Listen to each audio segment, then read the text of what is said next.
Uzbekistan کے ایک دور دراز دیہات میں پاکستانی تبلیغی جماعت پہنچی تو ان کے رہنے کا انتظام مسجد میں تھا۔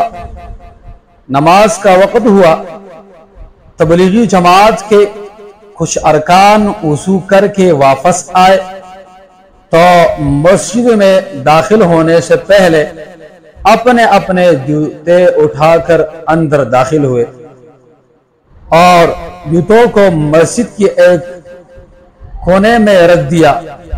ایک مقامی بوڑھا حیرانگی سے یہ منظر دیکھ رہا تھا۔ نماز ختم ہوئی تو اس بوڑھے نے جماعت کے امیر سے پوچھا کہ وضو کے بعد ان لوگوں نے اپنے جوتے اندر کیوں رکھیے؟ امیر جماعت نے جواب دیا، حفاظت کے لیے، تاکہ کوئی باہر سے اٹھا کر نہ لے جائے۔ بوڑھے نے پوچھا، کیا آپ کے ملک میں مسجد کے باہر سے جوتے چوری ہو جاتے ہیں؟ امیر صاحب نے کہا، جی ہاں، بدقسمتی سے۔ تو بوڑھے نے کہا کہ پھر آپ یہاں اتنی دور ہمارے ملک میں کیا تبلیغ کرنے آئے ہیں؟